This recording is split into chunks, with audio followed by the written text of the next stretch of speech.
Welcome to the All About You podcast, and today I am back for part 2 of this menopause special with menopause coach Kate Gardner. So Kate, welcome back. Thank you for having me. I'm glad to be here. Well Kate, I'm really interested because I just want to say part 1 podcast went out last night, and the conversation we had about the menopause gave me personally such a great education about what is going on with my own body. You just gave so much fantastic information. We covered an awful lot. So I just want to say a personal thank you for that. Oh, that's great. And in this conversation, we're going to take it one step further, and we're going to talk about what it means for the partners of women going through menopause, families, and also menopause in the workplace. So Kate, where do we start? So let's kick off really by talking about families and partners. So I think just a few little facts and figures. They say, and this is a little bit of doom and gloom to start, they say that the 40s and the 50s are the divorce danger zone.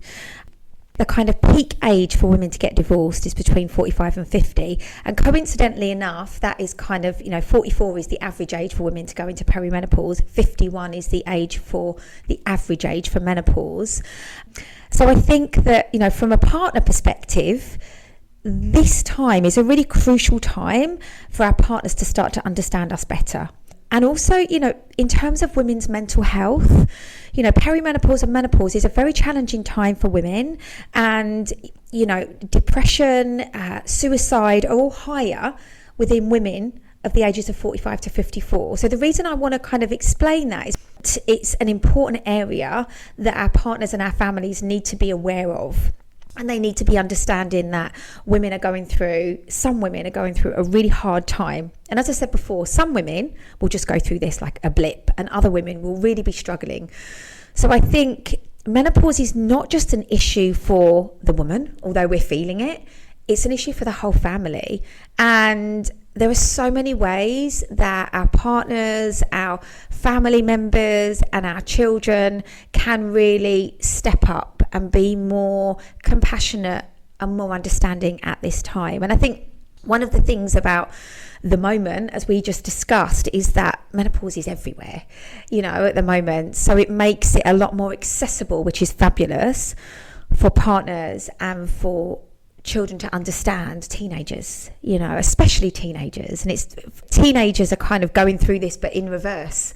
For some mothers, they have teenage daughters that are going through this in the opposite way, but yet some of the symptoms are quite similar. So, it can be quite an explosive household, having, a pubescent daughter and a mother going through perimenopause and puberty at the same time.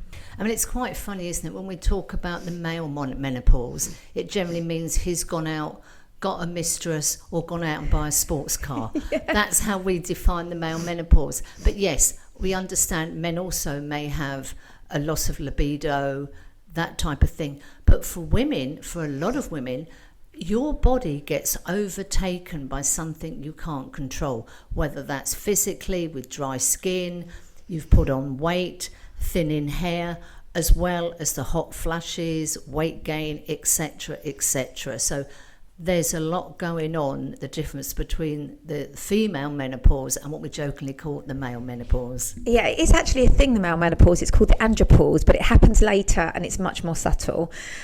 Firstly, it's really important to say that every woman is very different. So every woman is very unique. And the kind of current narrative is a lot about the physical symptoms.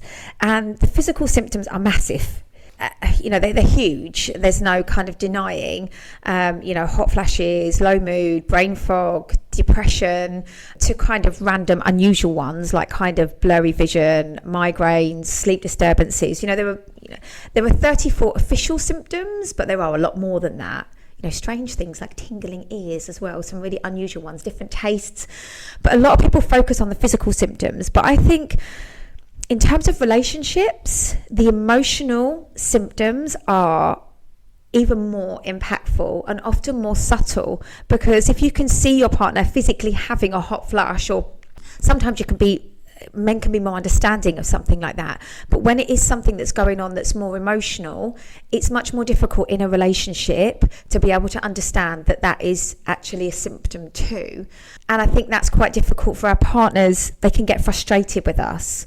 So I'll give some examples of that. So, brain fog and memory loss is a really massive one for women, and it can be so disempowering, and forgetting where you've put things and not being able to recall names and getting confused. Those kind of things are not always things that people understand, and they don't always realize that that is a proper thing. That's going on in our brain, that's going on because of the changing hormones in our brain. It's not something that we're making up. So I think the first thing for partners or for family members to do is to get educated. And there are so many great people, that you can follow now. And there are a lot of male influencers and male doctors that are talking about menopause. So if you're a guy and you're listening to this, Diary of a CEO has done a great menopause podcast. Andrew Huberman, a neuroscientist, he's had all the menopause doctors on. Dr. Marie Claire Haver is amazing. She's written a great book. So I just think go onto your favorite, social media platform and just search and start to try to get familiar and just watch some podcasts, watch some interviews so that you can start to educate yourself on what is going on. Because at the end of the day, women can start going through this when they're 35. The average age, the life expectancy of a woman is 81. So, she's going to be in perimenopause for quite a big percentage of her life. And post-menopause, she could be in it for 30 years. So this is an important time for partners to get educated and use this as an opportunity to learn more. I think the interesting thing is, if you put two women of a certain age together, we can talk about the menopause till the cows come home. But trying to articulate that to your male partner, who has got no idea what a hot flush feels like or sleep disturbance and stuff like that, can be very, very difficult. And I think, as you say, if they can listen to a podcast, watch a YouTube video, because if they can understand, then they can sort of say, okay, well, this is going to be a long-term thing. It's not just going to be happening for the 1 week and that's the end of it.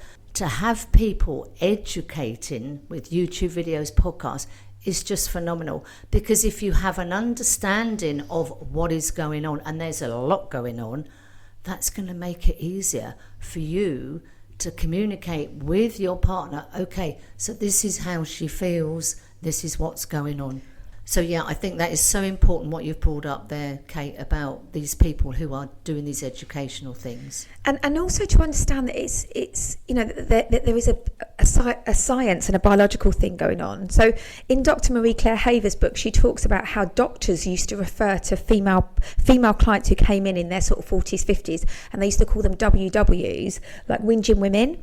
And that was how doctors referred to these women. And obviously they've been trained, albeit a very small amount, menopause. And I think that is kind of quite applicable to partners as well. It's not that we're whinging women, that there is actually something going on in the brain and in the body. And I think if science is your language and that's what you understand, and you follow someone like Dr. Huberman, who's a neuroscientist, then that sometimes talks your language more.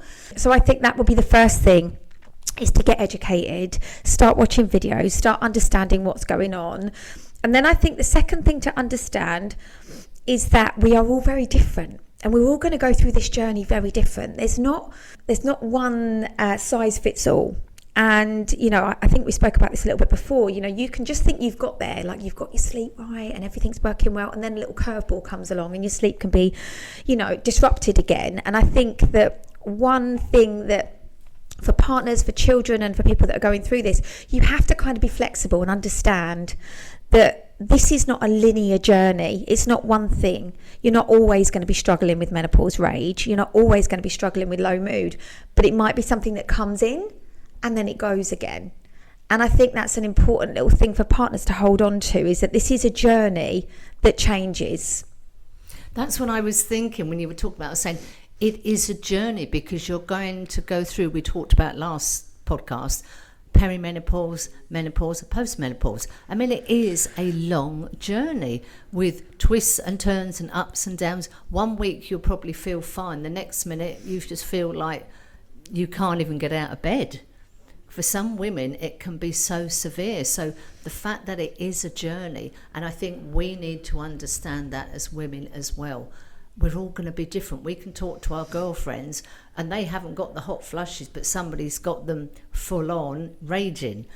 We are all so different. And I think that is so comforting to know that one person, this is their symptom, but the other, but no, I haven't got any of that, but I've got this. Oh, well, I haven't got any of that. And that really sort of, oh my God, makes you realise how big the menopause journey is. And when you say how many symptoms they are, and we are all different, we've all got different circumstances in our life. Yeah, it's a journey, definitely. Yeah, definitely. And I think for the woman that's going through it, it's a journey, and it's a real shift and a change for lots of partners. And I think that one thing that's really important for me, I know, you know, when you are kind of going through this journey, there can be times when you forget things, when you know, I'll say things to my partner and he won't acknowledge me. So I think active listening is really important for partners. You know, you say, oh, where's that? And they don't acknowledge you. So then you say it again, and then it'll be like you're repeating yourself. And you think, well,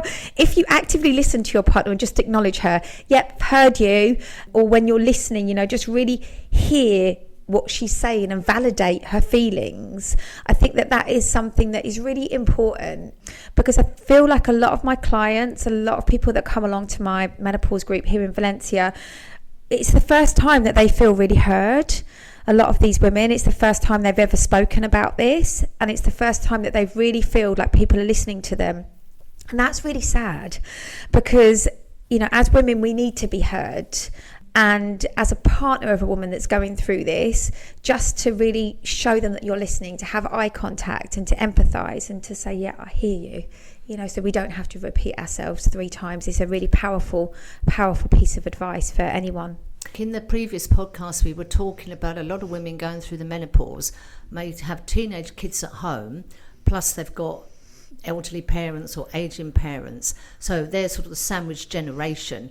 You've got teenagers going through teenage dramas, but all of a sudden, why is mum throwing things around the kitchen when I need mum to focus on me? Well, mum's got her own journey she's going through. I don't know, if you're 13 or 14, it must be very, very difficult to think, what the hell is going on with mum? We spend our time looking for stuff because it's not where it should be. She can't remember. Yeah, I mean, that must be quite scary for like teenagers. Yeah, like I remember my own journey, because my mum had me at 32. So just as I was going through my kind of 17, 16, she was going through perimenopause, and we used to have these like epic arguments. And I think that's quite common. The rage is just kind of, you know, suddenly this kind of, you know, diplomacy and all of these skills that you have of being calm just go out the window, and you just kind of lose your temper very quickly, as, you know, your pubescent teenager may be doing at the same time. So I think it's very important that we have communication at this time. You know, and if you are in a family where you're kind of going through that, especially if you're cycling, because, you know, if your daughter is premenstrual and you're going through PMT and perimenopause, it's important that maybe you are aware of when that's happening and when your times when you're struggling a little bit more. A lady last week in my group was saying that she had it on her fridge when her teenage daughter was due on her period, which I think she has the app on her phone, and so that they're aware and so they communicate, because often for women there are certain times when maybe they're struggling more, or, you know, you have a family meeting where you communicate, and communication is so important, because at any time these emotions can become very, very powerful. So it's very important that as a family you sit down and talk, or you sit down and you talk to your teenager. You sit and try and explain to your partner what you need and what you're feeling, because I think that frustration can just bubble over into, you know, real sadness, and then it can obviously move into, you know, to depression. And I think that's the other thing. It's important for our partners to be observing what's going on and to help us to get help if we need it, because sometimes we can't do everything by ourselves and we need that support. I think that's a big thing, isn't it? You know, we are trying to be super women, and while we're going through this journey, we're trying to keep all the plates spinning, wearing all the hats. We often will feel a failure if we can't carry on at the speed that we normally do, because I'm feeling extra tired, I've got aching joints, etc.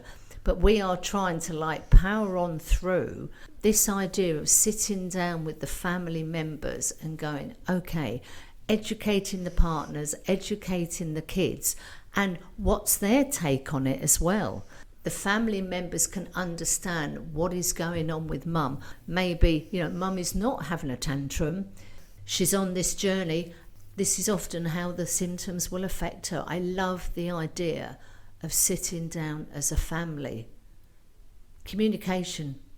Yeah. It's got to be number one. It's so important. And I have a lot of women, what you said, like the superwoman thing, women feel like they can do the same things that they did in their 30s. They can have these massive to-do lists. They can, do everything in the home. They can do this, and you just can't. And, it's almost like perimenopause is like a wake-up call that you can't do that anymore. And you have to refine the to-do list and just do one or two things in the day, which is really difficult. And a lot of women are having children later. So they're going through, they're postnatal and they're in perimenopause at the same time. So, I think as a family, you have to sit down and look at, okay, how can you support? So simple things like forgetting where you've put things, forgetting where you put the keys, having a system. So you always have a hook for your keys. You always put your bag in the same place. If you're a teenager or a child, always making sure that your uniform for school is ready. So mum's not doing it in the morning, getting organised, getting things, dad helping with the packed lunches, getting things, looking at what's needed in the home and delegating that, and it may be that having a cleaner is something that is going to really shift your life, because women do need more rest. You need to have more time and more space. So sometimes to take out some of these jobs and to delegate them can be life-changing for a woman that's going through this transition. Maybe we need to change some of the systems in the house. People need to take more responsibility. Okay, this is where we're all going to put our keys. Little things like that, but can make a huge difference in just keeping the house running smoothly, trying to keep everyone on a keel and not provoking these rages because nobody can find their keys and school bags. Yeah, absolutely. Yeah, I think that's the thing. I think, the family, just the practical support is a massive one. And I think that's something that, you can sit down as a family and kind of carve things up, look at what you're doing and what could be delegated. And that's not always easy, because you think, oh God, it's going to be more of an effort to get them to do it. But you've almost got to do that, and you've got to find ways, and you've got to try and find those small moments of space for yourself, because, to find that time to meditate, to breathe, to go out for a walk, to have time to do that exercise class is really, really something that you have to do for your mental health, for your physical health at this time. So it's finding ways to put yourself first. What you're saying there to me is let go of the perfectionist in the home. Maybe the house isn't as spotless as you would like, but you're giving yourself that hour to go for a walk, go to that exercise class, or just say, okay, I'm going to be in the bedroom for an hour, whether that is just a bit of breathing, read a book, or just a bit of me time. It's going to be more beneficial than a little bit of dust on a cupboard. Yeah, and also as well, the other thing that's quite an unusual symptom that a lot of people don't realise is we get more sensitive to sound. So you can get really aggravated by sound. Like the volume of the TV can really start to aggravate you. And a lot of women have this real urge to sort of just run away, to find space, allowing that quiet time in the house. Maybe if you have got younger children, or to realise that she is craving that time of quiet, complete quiet, is really important as well. And that's not saying that she's kind of being mean to you, because she needs that space and that quiet time. So creating those moments for space and those moments for silence is really important. I think also, self-care is so important in perimenopause and menopause. And so whether or not this is, your partner giving you a massage, giving you a foot rub, when we're doing nice long hugs, when we're getting a massage, when we're having nice treatments, when we're feeling loved, cuddles and stuff like that, that boosts our love hormone, oxytocin. And oxytocin is probably one of the most important hormones, for human health and for wellness anyway, that we feel that love. And when we're feeling in that love state, we can't feel stressed.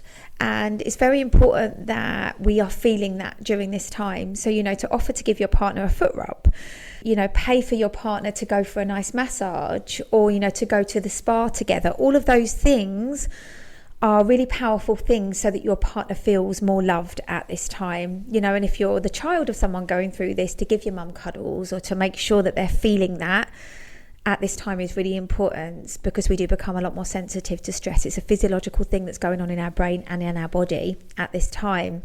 So I think that looking at self-care and looking at little ways that you can help, running a nice bath, and stuff like that is a really nice thing that you can kind of try to gift your partner at this time.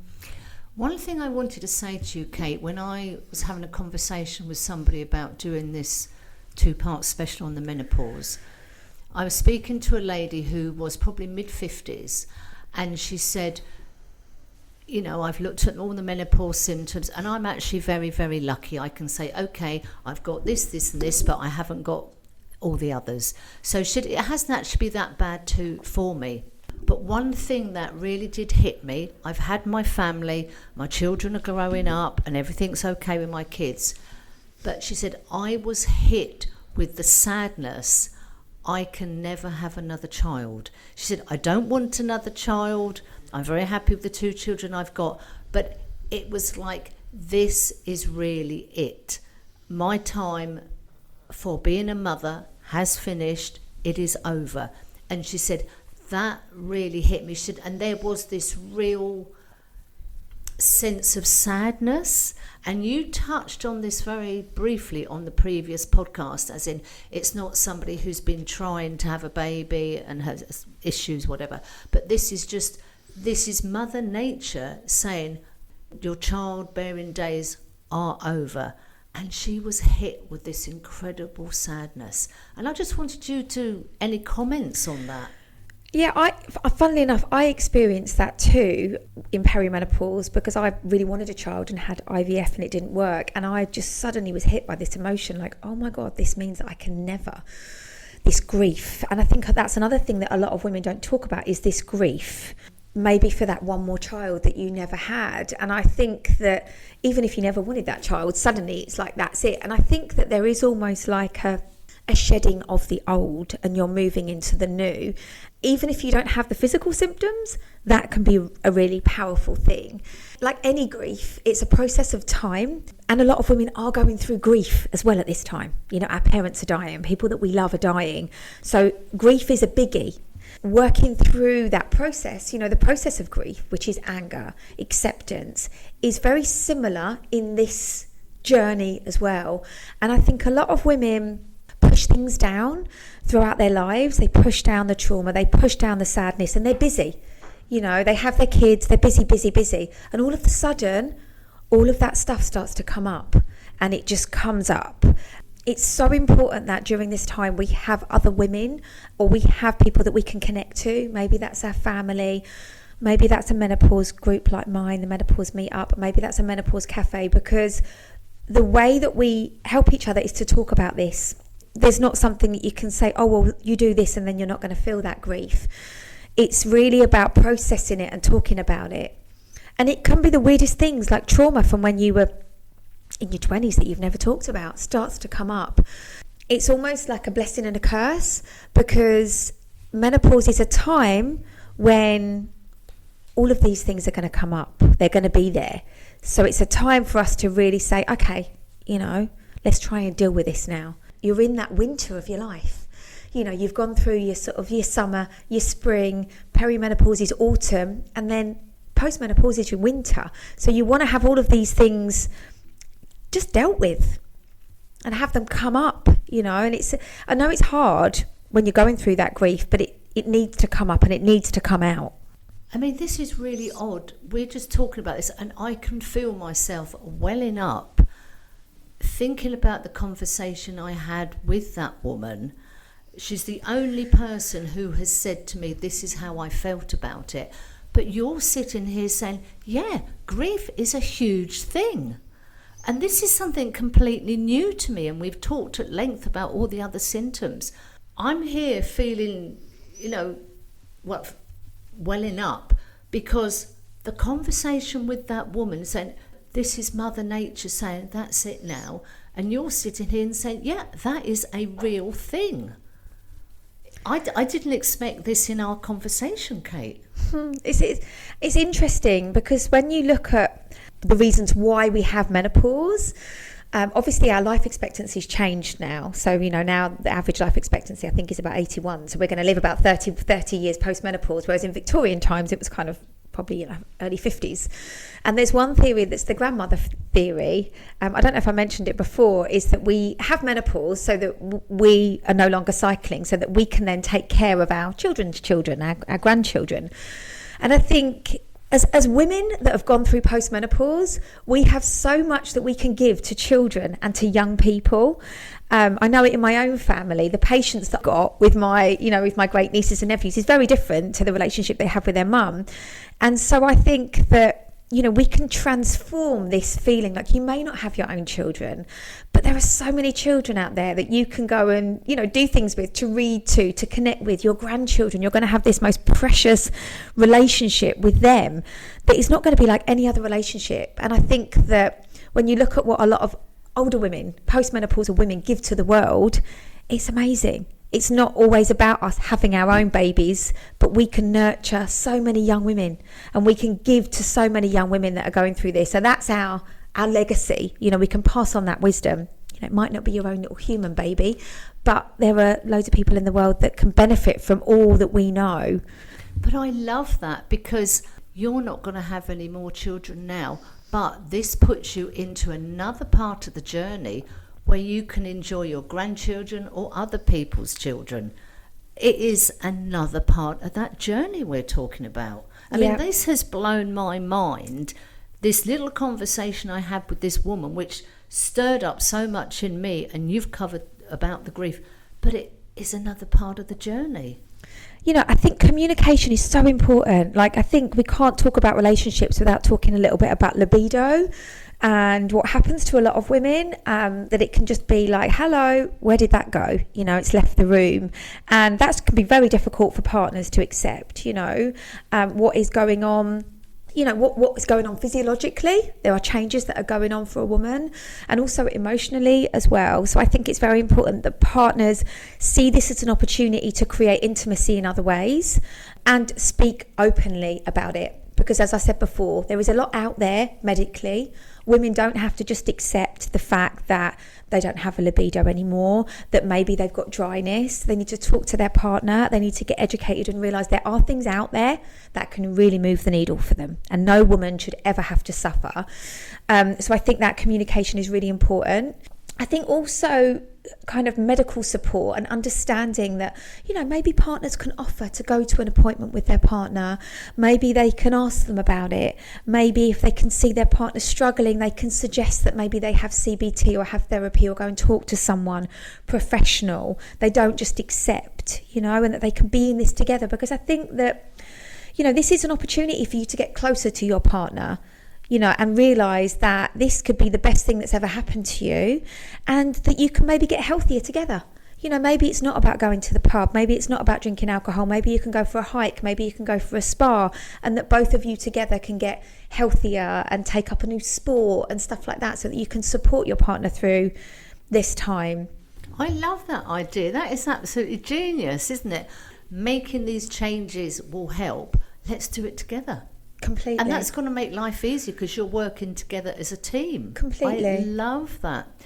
Kate, we've talked about partners and families. Can we look at the workplace? Yeah, let's move on to the workplace. So I think, again, this is so many women, the statistics are massive. I think it's 1 in 4 women consider not taking a leadership position because of menopause. 20% of women consider leaving their jobs because of menopause symptoms, and 67% of women report menopause having a negative impact on their work. The kind of biggest things in the workplace are difficulty concentrating is massive, increased stress levels is also huge, hot flashes and fatigue as well. So these are kind of big things, and they affect how we feel about our jobs and how we perform at work. So I think that there is a lot of things that a company can do. So I think one of the kind of the key things that a company can really do is acknowledge menopause and create a menopause policy. And there are lots of different templates for this online. So, you know, depending on whether you're a huge kind of multinational or whether you're a small company, I think to create a policy where women in the workplace are acknowledged, because this doesn't just happen to women that are over 50. You know, these symptoms can start to happen to women that are, you know, in their mid-30s. They can start to feel little shifts in their hormones. The average age for perimenopause is 44. So, you know, if you've had a woman who, you know, if you've got women in your office that have been working for you for years, you don't want those women to start questioning and leaving with all of that rich experience. So acknowledging menopause by having some kind of policy, a menopause policy, is really crucial to educate staff and managers, you know, in the same way that partners to start looking at podcasts, to create online resources, whether or not that's video links that are copied and pasted into your intranet, you know, having a presentation about your policy, having maybe key personnel, if you've got a HR department, who are trained in menopause, who understand what's going on physically, emotionally, and they can maybe do little talks to create a safe, a welcoming environment so that there's places that those women can go to be able to discuss if they need to. One of my friends works in a school in England, and they have, you know, a little monthly menopause coffee morning that maybe is led by the people that are trained, peer-to-peer support, so that people can support people, and that everyone in the workplace is really educated is really key. And to understand that one of my clients was a teacher, and she'd sort of stand up and to do a presentation and just couldn't find the words. So trying to find ways to support those women, you know, so that they feel like they can admit that and openly talk about how they're going through that. You know, I shared last time how that happened for me. I'd forget my left and right. And as a yoga teacher, that's quite a big thing. So it's creating a space where women feel able to talk about that and to say, I'm really sorry, I've forgotten the words. I need to look at my notes. And they don't feel really ashamed, or they feel able to stand up and, you know, if they're having a hot flush, they feel able to communicate with their line manager. I'm feeling really hot at the moment. Can you take over this conversation? Implementing flexible working if it's possible. You know, if you've had a really bad night's sleep and you're feeling really exhausted, it's really difficult to be able to perform at work. Being able to take flexible breaks if you feel like you need it and you're struggling is something that companies can bring in. I know that that's not always easy, especially for small businesses. So the challenge is to try to find ways to make that work. But I think the interesting thing, even if you're working in a small business, is to get women together, literally get together for an hour, maybe once a month, get to know the other women in the company, talk about it, and you can get hints and tips. Okay, watch this YouTube video, this book really helped me, this supplement. It's a great opportunity to meet other women in your company or business of different ages. Share your information so that you don't feel alone. And we touched a lot about that in the previous podcast. Often we just think, oh, it's just me. It's not. And as you said, we're all different. We're all going to have different symptoms. We've all got different knowledge. We all maybe follow different doctors online and stuff like that. But just being with other women and thinking, it's not just me. My symptoms might be similar to others, but just that not feeling alone. A lot of human resources departments are generally run by women. Yeah. And I think that's the thing, it's just opening up the dialogue and to have a policy as a company. This is our menopause policy, and allow those women to add to that. You know, this is kind of what we're thinking about for our menopause policy. What do we feel that we need? Because we can't underestimate the power of women supporting women. You know, you could have a blanket policy, but that doesn't work for your company. So like little things, like even having like temperature controls, you know, having fans on tables. Because if a woman is struggling with hot moments, that, you know, you need that coolness straight away. So just opening up that dialogue of communication, maybe having little partnerships with other companies, getting someone to come in and do a talk for everyone, because it's not just that woman. There could be a young man who's sitting next to that woman and suddenly they can see that something's going on. So it's actually about, in the same way for the family, educating everyone. This is almost like not just the woman's issue, it's everybody around that issue, because if that woman is really struggling, that's going to impact on her whole team and they're going to feel that. So I think it's just about, having the dialogue more and understanding what you as a company can do more within your parameters to make that woman feel more heard and more listened to. Kate, is there anything else you want to cover about partners, home life, workplace? I think in all of this, communication is key. And I think, to talk about it, kind of stop the shame, be talking about it over a glass of wine. If you're having a dinner party with your friends, make this a subject that you are talking about, men and women and teenagers, because it's something that every single woman is going to go through in some way. I think connection is so important. So I think if you're a woman going through this, meet other women. If you're here in Valencia, every month I have a menopause meetup. It's completely free. It's a social experience. You don't even need to be going through perimenopause yet. You may be approaching it, but please come and share. We have those every month. The next month one is on the 2nd of May in the Turia Gardens, and it's all about strength and training. We've got a special guest coming.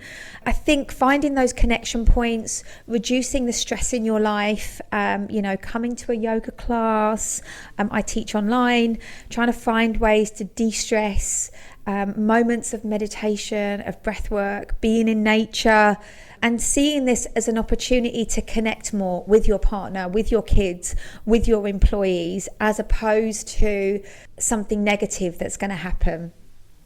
I recommend everybody listens to part 1, because in that one you go through your 5 pillars, which I think were phenomenal. And I know when you were talking about drinking more water, I was sitting here feeling very, very guilty, and I'm trying my hardest now to uptake that, because just as one of your 5 pillars, I know I wasn't doing that. So yeah, you called me out on that one. Kate, can we just talk about how people can contact you, whether that's living in Valencia, whether that's online, just so that everybody knows how to get in touch with you? So yeah, I'm on social media. I have a Facebook group for women in peri to postmenopause called Nourish to Flourish Menopause Community on Facebook. I'm also on Instagram, Kate Gardner Life. I have a website, so you can reach out to me through my website.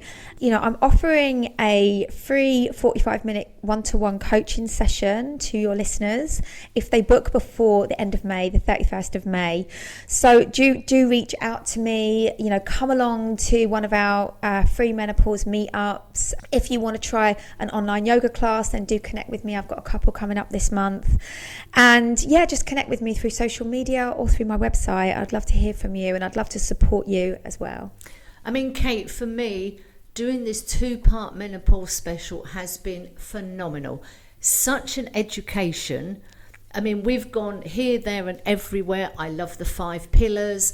I love that you're saying, communication, number 1, communication, and making women feel you are not alone. I think that is absolutely huge. Kate, I cannot thank you enough for doing 2 podcasts, the information you have given us, and your very generous offer of the call one-to-one with you.